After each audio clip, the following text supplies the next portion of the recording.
આજરોજ રાજકોટ મહાનગરપાલિકાના municipal commissioner Tushar Sumera દ્વારા શહેર કોર્પોરેશનનું ડ્રાફ્ટ બજેટ રજૂ કરવામાં આવ્યું હતું. શહેર મહાનગરપાલિકાનું વર્ષ 2025-26નું અંદાજપત્ર આજે રજૂ કરવામાં આવ્યું છે, જેમાં મ્યુનિસિપલ કમિશનર તુષાર સુમેરા દ્વારા સ્ટેન્ડિંગ કમિટી સમક્ષ ₹3,112.29 કરોડનું બજેટ રજૂ કરવામાં આવ્યું હતું.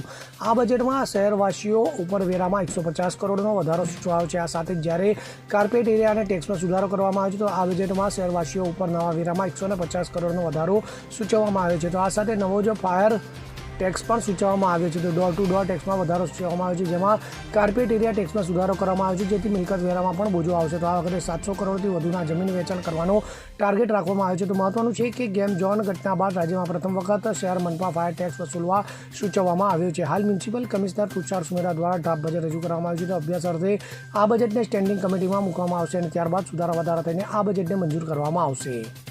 Bureau report CN24 news. હવે જુઓ દેશ દુનિયાની તમામ ખબરો તમારી આંગળીના ટેરવે.